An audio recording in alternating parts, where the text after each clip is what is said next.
তো হ্যালো বন্ধুরা, কেমন আছো সবাই?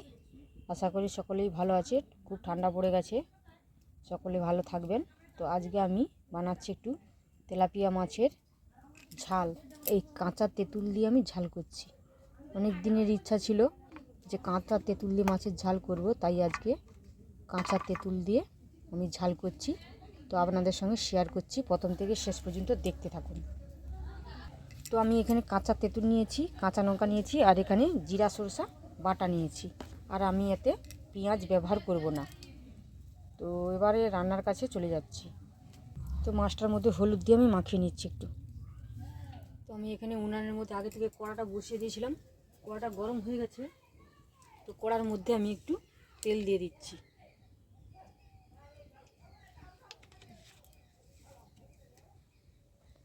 তো তেলটা গরম হয়ে গেছে, তেলের মধ্যে আমি এবার মাছগুলো ছেড়ে দিচ্ছি।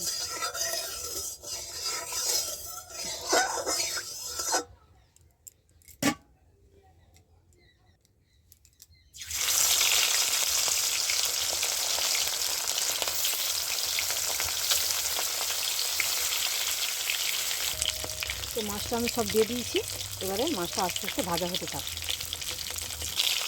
তো মাছটা আমাদের কাছে হয়ে গেছে, আমি এবারে উল্টে দিচ্ছি মাছটা।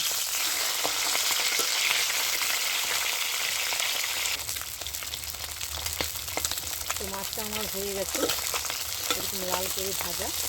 তো এবার আমি নামিয়ে নিচ্ছি মাছ ভাজাটা। তো মাছটা তো ভাজা গেছে, ওই কড়ার মধ্যে আমি কাঁচা লঙ্কা তেঁতুল জিরাটা দিয়ে দিচ্ছি।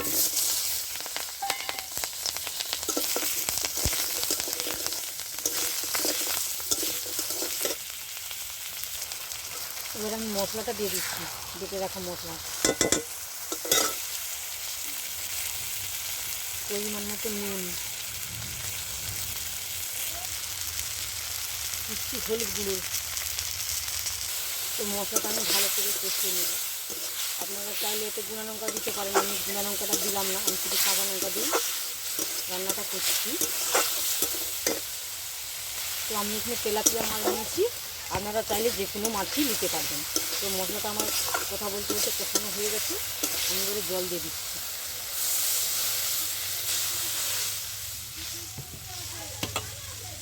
তো আমি পরিমাণ মতো এখানে জল দিয়ে দিয়েছি, এবার একটু ঝোলটা ফুটতে দেব। তো ঝোলটা ফুটে গেছে, এবার আমি ভেজে রাখা মাছটা দিয়ে দিচ্ছি।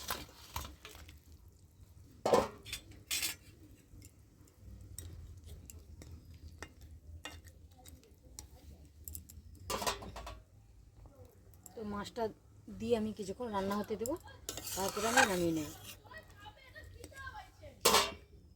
তো মাছের ঝালটা আমার রেডি হয়ে গেছে, আমি এবারে নামিয়ে নেব। মাছের ঝালটা আমি একটু জুস রাখবো। তো আপনারা যদি আর একটু গাঢ় খেতে চান তাহলে জুসটা মেরেই নেবেন। তো মাছের ঝালটা আমি এখানে নামিয়ে নিয়েছি, গরম গরম ভাতের সঙ্গে পরিবেশন করব। দুপুরে যদি একটু আলু ভাতে আর এই মাছের ঝাল থাকে তাহলে আর কিছু লাগবে না। তো তেঁতুল দিয়ে মাছের রসা বানিয়ে খাবেন, কেমন লাগে আমাকে কমেন্ট করে অবশ্যই জানাবেন।